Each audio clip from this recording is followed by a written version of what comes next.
as I stared at that spreadsheet. At the cold, hard, number $120,000 a question, echoed in the quiet of my apartment. Why? Why had I let this happen for so long? The answer? I realized. It was sitting right there in the psychology textbooks I used to read in college. In narcissistic family systems, there are always roles. My sister, Megan, was the golden child. She was the one who was perfect, talented, and worthy of investment. Everything she did was celebrated. And I was the scapegoat. I was the responsible one, the reliable one, the one who took the blame and carried the burdens. I was the family shock absorber. And Megan, the golden child. I could do no wrong. I, the scapegoat. I could do no right. But it was more than just roles. It was a psychological trap. For 30 years, I was stuck in what therapists call a trauma bond. Confusing obligation with love. I was caught in the good daughter trap. I thought that if I just gave enough, fixed enough, paid enough, eventually, they would have to see me. They would have to love me. I realize now I had confused being needed with being loved. My money was my only ticket to family gatherings. My ability to pay was my entire identity. I wasn't a daughter. I was a utility. And now, the utility had just been shut off. The sun came up. And the chaos began. It started exactly how I expected it to. My phone buzzed. A text from my sister. Megan. Not. Hey. Are you okay? Not. Did something happen? Just. What? The fuck, Cheryl? My phone's cut off. You're seriously overreacting. I stared at the words. Overreacting. After 30 years of being their personal ATM? I was the one overreacting by finally closing the account. I didn't reply. An hour later, my phone rang. Mom. Brenda. I let it go to voicemail. The notification popped up immediately. Her voice wasn't sad. It wasn't apologetic. It was furious. Cheryl. You have created an absolute mess. I cannot believe your selfishness. You need to call me immediately and fix this. Fix this. The entitlement was so profound. It was almost impressive. They had just exiled me. And now they were demanding I continue to pay for their lifestyle. From outside the family walls, the shock wasn't that they'd done it. The shock was that they were genuinely surprised I'd stopped paying. They didn't even see the connection between their actions and my consequences. But the final straw, the thing that turned my cold clarity into steel, came around noon. My cousin sent me a screenshot. Mom had posted on Facebook. A picture of her and Megan. Smiling. Arms around each other. The caption, "It's so sad when some children forget who raised them and all the sacrifices a mother makes." The comment section was already filling up with sympathy. You're such a good mom. Brenda, sending you love. They'll realize what they lost one day. They weren't just cutting me out. They were painting me as the villain to the entire world. They were actively rewriting history to make me the abuser. That post wasn't a cry for help. It was a declaration of war. And it was the last piece of evidence I needed. This wasn't a family squabble anymore. This wasn't about hurt feelings. This was a pattern of systematic financial exploitation. And now, public defamation. I didn't call her back. I didn't engage with Megan's texts. I called my old college roommate, Julia. She's a family law attorney now. And she's notoriously tough. Julia, I said. I have a situation. And I have a spreadsheet. I went to her office. I laid it all out. The monthly $2,500 allowance for Mom. The G-Wagon insurance. The emergency roof repair that magically became a new outdoor pergola. The Dubai and Bali trips for Megan's influencer brand. The final tally, $120,000. Julia didn't flinch. She just looked at the screenshot of the text from 11:51 p.m. Cheryl. Mẹ và Megan đã đồng ý. Con không còn là một phần của gia đình này nữa. She looked up from the phone. Then at my spreadsheet. Well? She said. Her voice crisp and cold. They've just given us a gift. They've put it in writing that you are no longer family. Which means these gifts you've been sending. She smiled. But it didn't reach her eyes. They're no longer gifts. They're undocumented loans. And they've just officially defaulted? She turned to her computer, and her fingers started flying across the keyboard. What are you doing? I asked. I'm drafting a formal demand letter, she said. It will itemize every single dollar you sent them over the last 4 years. It will give them 30 days to arrange a repayment plan before we file a civil suit for the full amount. I watched her type. The anger I felt last night was hot and messy. This was cold. This was precise. This was accounting.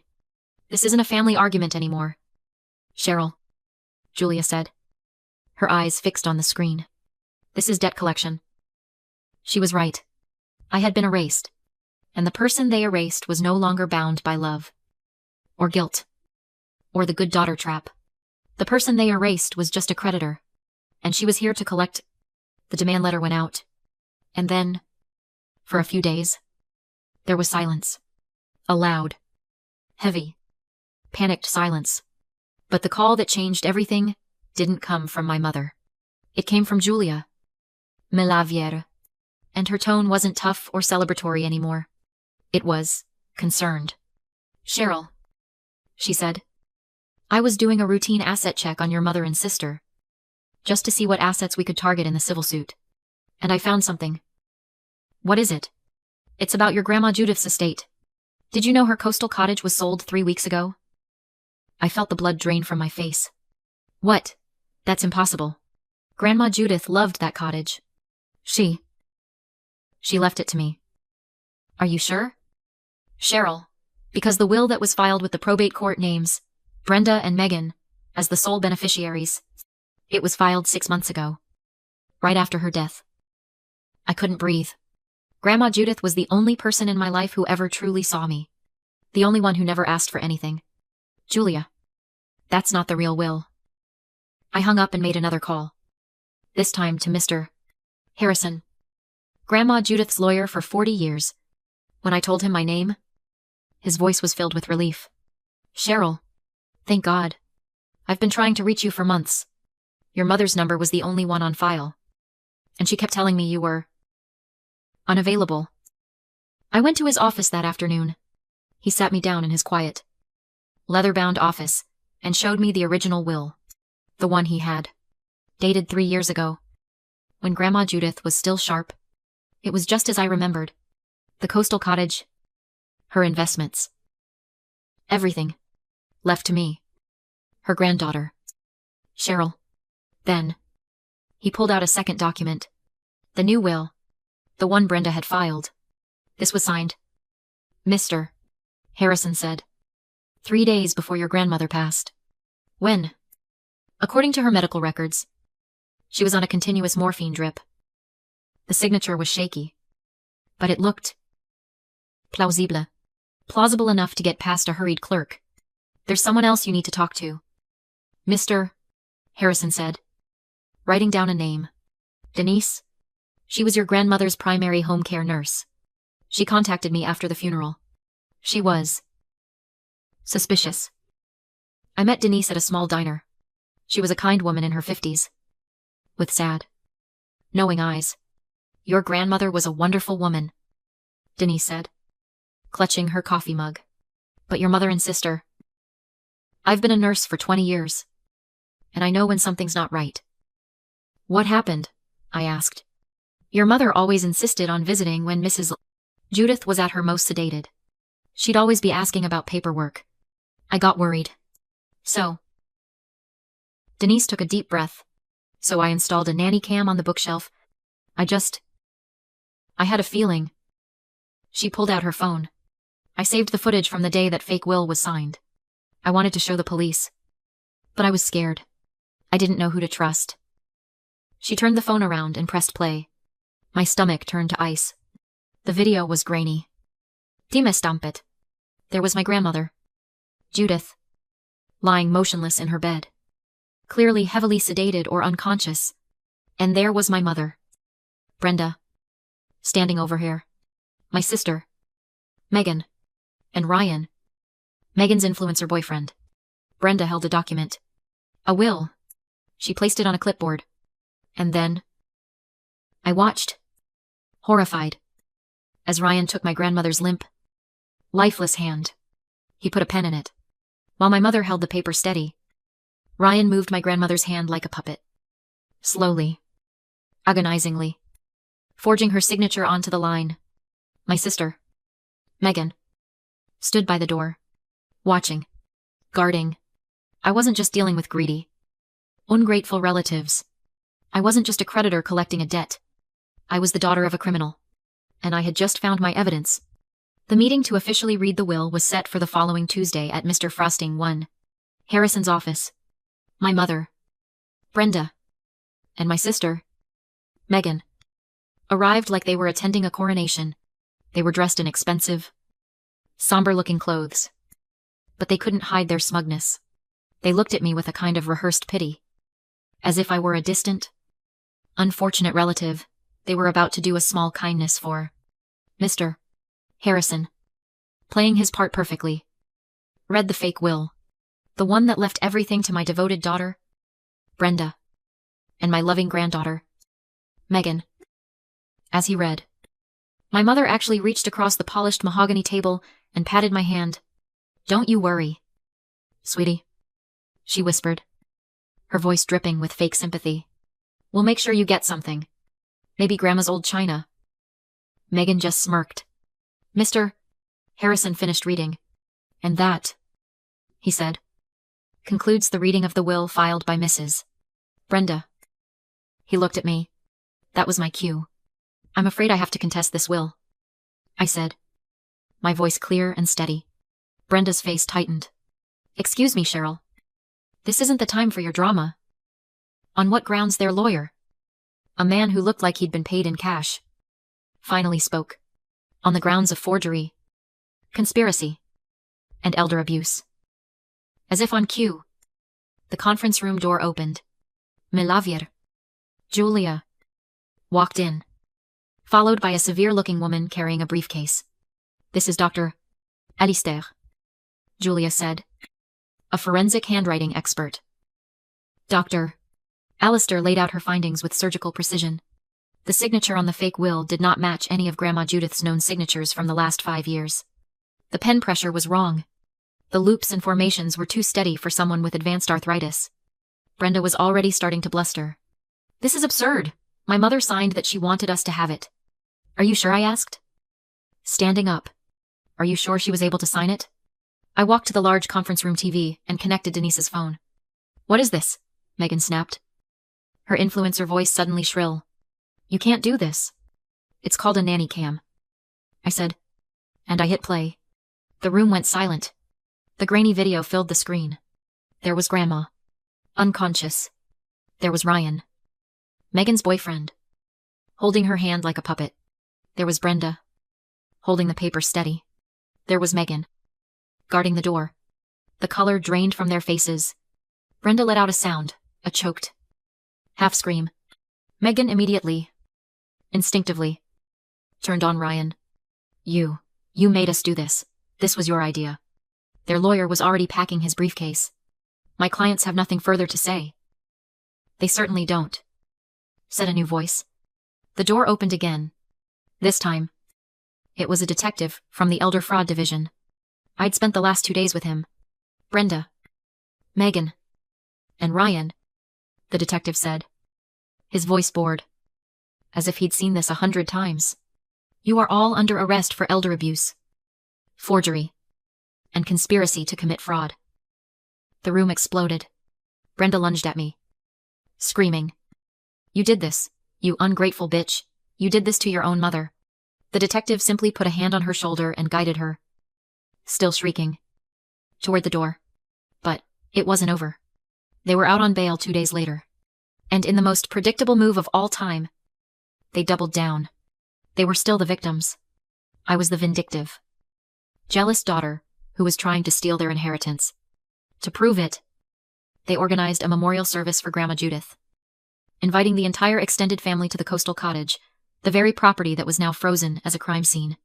They were going to publicly shame me. I arrived. Brenda saw me walking up the lawn, and her face contorted with rage. "Get her out of here!" she screamed at my uncles.